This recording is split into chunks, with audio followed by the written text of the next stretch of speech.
49ers Report post-game show is brought to you by our friends at Magic Spoon. I am Chase Senior. Give me a follow on Twitter and Instagram at Chase_Senior.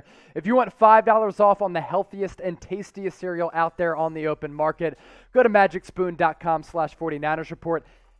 You get $5 off your purchase. I'm going to eat my sorrows in Magic Spoon cereal because of this Jason Verrett injury. Looks as though he has suffered a torn ACL in Week 1. We'll explore that coming up on today's show. But first, before we break this game down, Niner Gang, get into the comment section right now. Let me know your one-word reaction to today's game and leave those one-word reactions in the comment section down below. For me, it's unsure because I think the Niners displayed a lot of positives but also negatives with how the Lions were able to come back after being down 38-10, making this a game, covering that 9-point spread. But the big takeaway, Jason Verrett going down with an apparent torn ACL. I thought Jimmy Garoppolo was really good in this 41-33 win.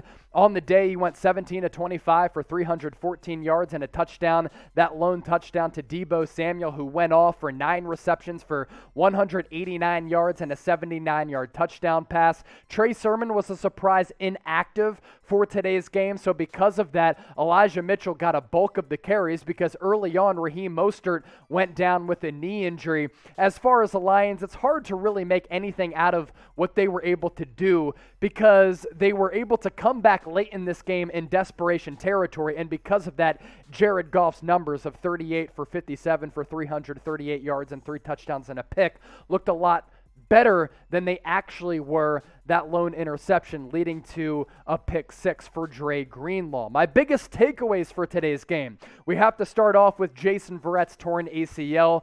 This is a massive injury to the 49ers secondary. I also thought Jimmy Garoppolo looked good. Kyle Shanahan did experiment and tinker with a 2-quarterback system. Trey Lance came in at times in the red zone, ended up throwing his first career touchdown pass to Trent Sherfield. But other than that, it was really Jimmy Garoppolo's offense. The young running backs without Raheem Mostert looked really, really good. JaMycal Hasty and Elijah Mitchell. And then this defensive line, led by Nick Bosa and Dee Ford, both of which recorded sacks coming off their respective injuries, looked like a very, very dominant unit.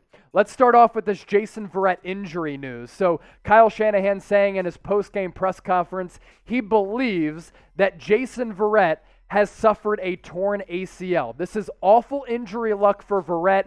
He got drafted in the first round by the Chargers back in 2014 out of TCU, and he got off to a tremendous start in his NFL career. But the big problem for him with the Chargers was injury issues. And that's why the Niners were able to get him at such a discounted price last offseason. But this offseason in NFL free agency, he signed a short-term, 1-year deal betting on himself because he thought he was going to be able to show that the injury issues have been in the past.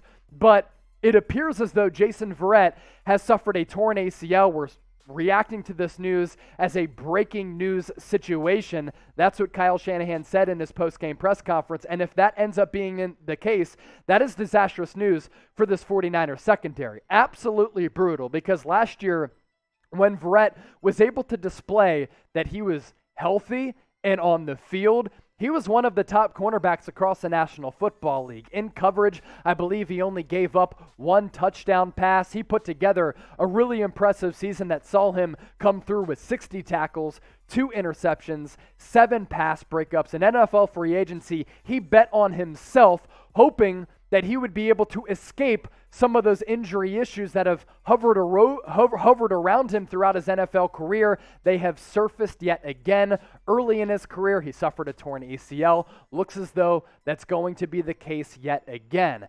And when you take a look at this 49ers defensive back depth chart, without Jason Verrett, I'm concerned about this unit. We've talked about this here on the channel a lot, that the 49ers starting secondary was in a good spot. But if an injury went down, that's when you would start to have concerns. And already, 1 game in, Verrett could be lost for the regular season, meaning Deommodore Lenoir, the rookie 5th-round pick out of Oregon, is going to be thrust into a very important role. And Ambry Thomas, who didn't look ready to play as a 3rd-round pick out of Michigan, is going to have to take a lot of snaps as well. And this is why that Josh Norman signing in free agency last week has proven to be a very important one, a former All-Pro, a former Pro Bowler who's not the player that he once was, but now is going to be asked to give this 49ers defense, led by defensive coordinator DeMeco Ryans, a lot of snaps. So with that, I transition to this. Your level of concern with the 49ers secondary going into week 2 and the rest of the season, to be frank, let me know down below in the comment section. Scale that level of concern for me from 1 to 10. From really awful news to positive news. We didn't see much out of Jimmy Garoppolo in the preseason. He showed a lot to me today. His final stat line was excellent. There was a point in this game, especially in that first half, where he didn't throw an incomplete pass. His final stat line for the day, 17 to 25, 314 yards, 1 touchdown to 1 interception. He put some nice touch on a 79-yard touchdown pass to Deebo Samuel, which ended up being that touchdown to put the Niners up by a large margin before the Lions were able to storm back in this game. But the positive sign for Jimmy G: look comfortable, look healthy, look spry. He was also accurate in the pocket. So grade Jimmy G's week 1 performance for me in the comment section right now. This is your opportunity to hop on board, let your feelings be known, and sound off in the comment section. Grade it for me, A, B, C, D, or F. I'm giving Jimmy Garoppolo a solid B. I thought he played excellent football to continue to fend off Trey Lance as the number 2 quarterback. Today's 49ers Report is presented by Magic Spoon. Go to magicspoon.com/49ers Report, and by using that link, you get $5 off your purchase. Why should you eat Magic Spoon? Because it's so much better for you than the traditional cereal brands, which are loaded with carbs, loaded with sugar, and awful ingredients. Magic Spoon is the opposite. Per serving and per bowl, you get under 200 calories, 0 grams of sugar, 4 grams of net carbs, and 13 to 14 grams of protein. I'm telling you, there isn't a version of cereal out there like this on the market. So once again, go to magicspoon.com/49ers Report. When you plug in that link, you get $5 off your purchase. This cereal has changed my life. It can change your life as well.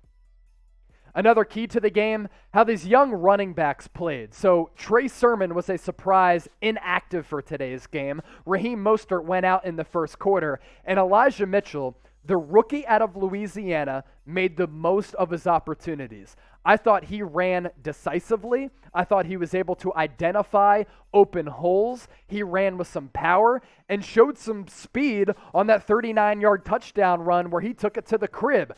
At the end of the day, for Elijah Mitchell to give you 19 carries for 104 yards and a touchdown is tremendous news. Kyle Shanahan, as a play caller in this matchup, was in his bag. He had it working through the run game and the pass game. Elijah Mitchell, a big reason for that. Speaking of the pass game, Deebo Samuel, really good in week 1 outside of the fumble that he coughed up late in the game.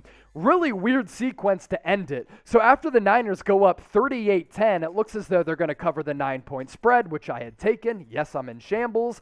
It looked as though the Niners were going to run away with this victory. George Kittle muffs an onside kick. Then Deebo Samuel late in the game picks up a first down, gets stripped. And then that paved the way for the Lions to be able to come back in this football game. But for Deebo Samuel to come out with a really impressive performance, he showed durability. Coming off some of those injury issues, I thought he was very, very good. 9 receptions, just shy of 200 yards. That 79-yard touchdown pass when Jimmy G threw some nice touch on that ball. Deebo came back for it, took it to the house. I saw some explosion after the catch and some getaway speed. That really impressed me as well. So who was the 49ers MVP today to kick off the 2021 NFL season? Niners start off the season 1-0. A lot of positives to take away. Don't be kind of overtaken by the final score. I thought the Niners were dominant for 3.5 quarters outside the half of that fourth quarter. Who is your Niners MVP today? Get those names in the comment section down below. But the big news today, Jason Verrett going down with an apparent torn ACL. For week 2, the Niners are going to stay on the East Coast. Usually Kyle Shanahan's plan after something like this where the Niners have to go to Detroit to play on the road, then have to play another road game on the East Coast. They're going to stay in Virginia. So that's going to be the plan as of now for the Niners. Obviously, everything can change in this COVID era. The Philadelphia Eagles, that's the Niners' next opponent. They came through with a really impressive win on the road against the Atlanta Falcons. So before we get out of here, predict the score for the Niners' Week 2 game against the Eagles for me in the comments section down below. Also, another reminder to subscribe. We were live for a watch party all throughout this game. Thousands of people joined us. It was a lot of fun, but also after the game, we get down to business after taking down some brews and some shots, and we hit you with a recap and this Jason Verrett breaking news. Subscribe to the channel, youtube.com/49ers TV. Help get us to 40,000 subscribers.